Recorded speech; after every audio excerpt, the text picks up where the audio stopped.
Alors pour celles et ceux qui s'intéressent à la méditation, j'ai envie de faire une petite vidéo pour donner quelques explications et quelques notions à ce sujet.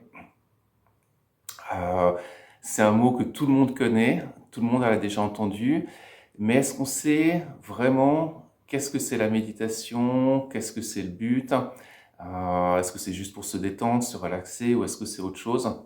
Voilà, c'est la question qu'on va discuter maintenant.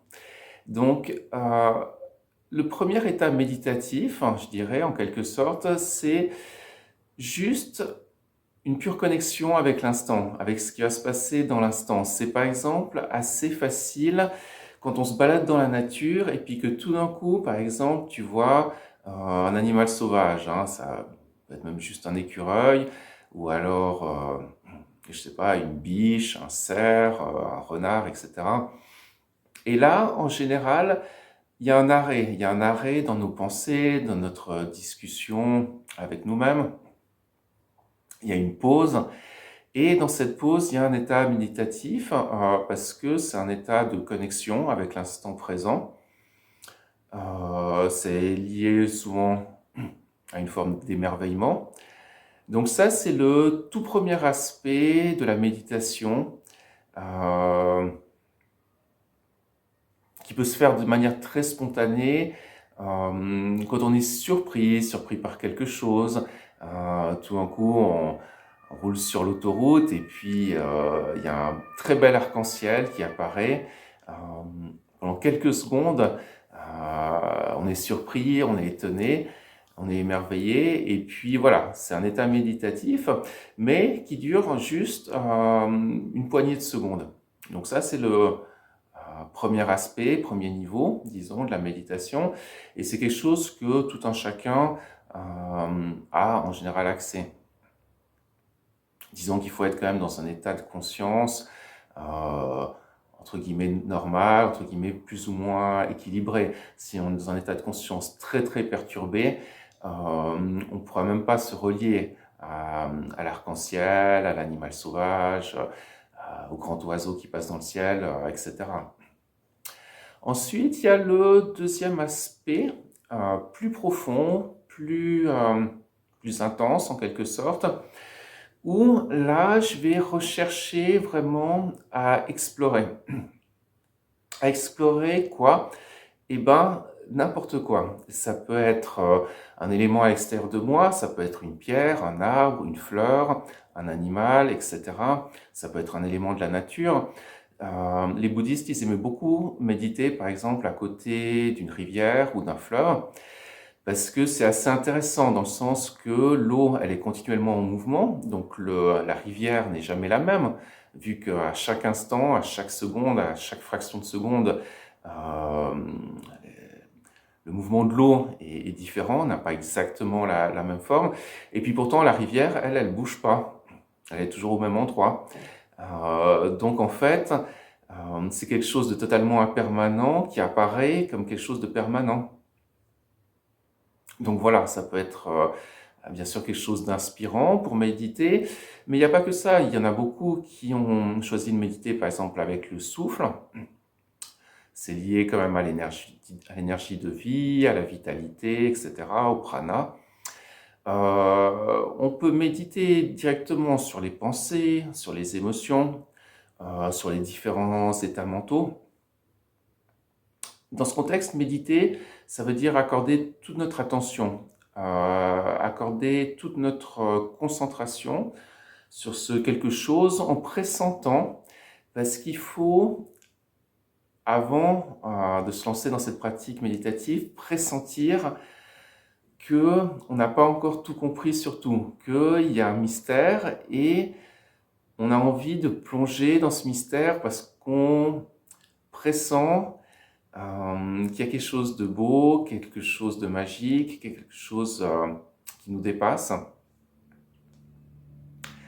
Et comme on pressent ça, on a envie, voilà, d'explorer vraiment qu'est-ce que c'est la réalité, Euh, qu'est-ce que c'est moi, qu'est-ce que c'est le monde, qu'est-ce que c'est la relation entre moi et le monde. Euh, il y a certaines personnes qui disent que c'est nous qui créons notre réalité. que le monde que nous voyons autour de nous est notre création. Certains vont dire que c'est notre énergie, notre niveau d'être, notre vibration intérieure qui va créer le décor dans lequel on évolue. C'est possible, je ne dis pas si c'est vrai ou si c'est pas vrai, mais c'est en tout cas quelque chose qu'on peut explorer. Et donc, quand je vais commencer à regarder précisément pendant plusieurs minutes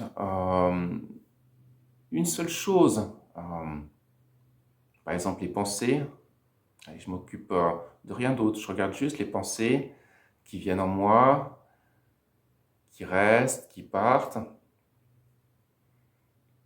petit moment de silence, une pensée qui vient, qui raconte quelque chose, qui repart, une autre pensée.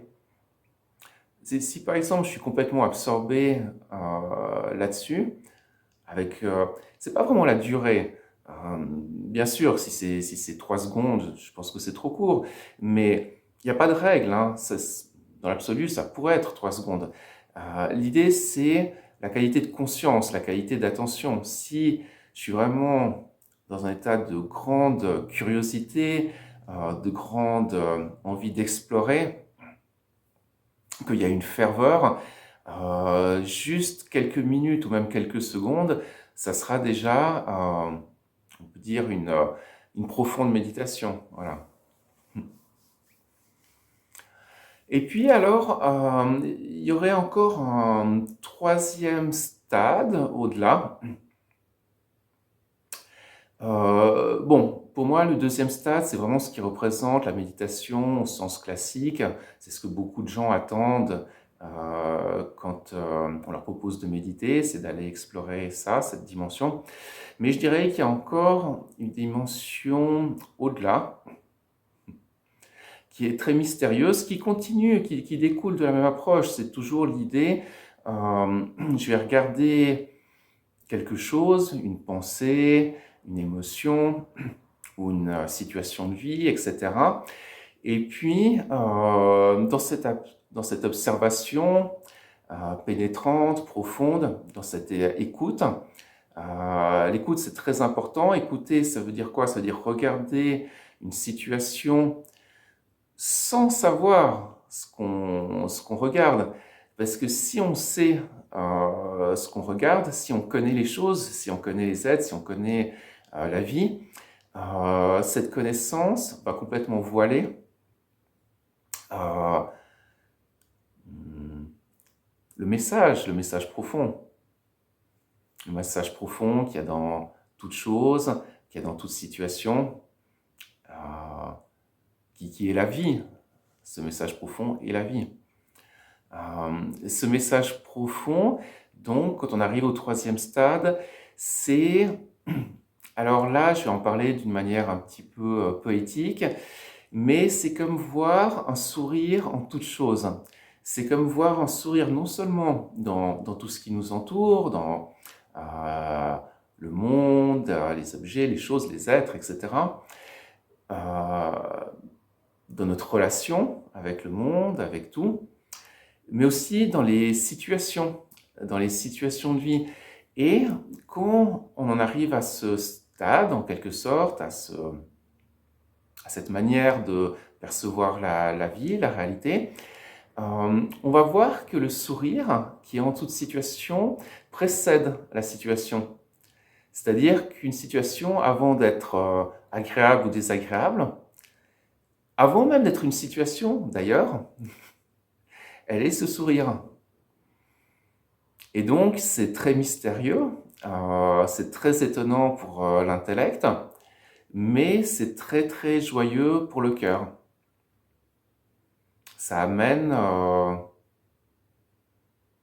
oui, on pourrait dire une forme de félicité. Alors voilà, c'est les 3 stades en quelque sorte de la méditation. Mais en fait, ces stades, ils apparaissent au début comme séparés, comme s'il y avait d'abord le premier, ensuite le deuxième, ensuite le troisième. Mais lorsqu'il y a une certaine maturité qui est atteinte, lorsque notre esprit s'est en quelque sorte éveillé, on va voir que ces trois stades, ces trois aspects sont inclus les uns dans les autres. C'est-à-dire que le troisième stade inclut le deuxième stade et que le deuxième stade inclut le premier stade. Voilà. Et donc, il n'y a aucune opposition ni contradiction. Au contraire, il y a une sorte de continuité joyeuse dans ce processus. Voilà.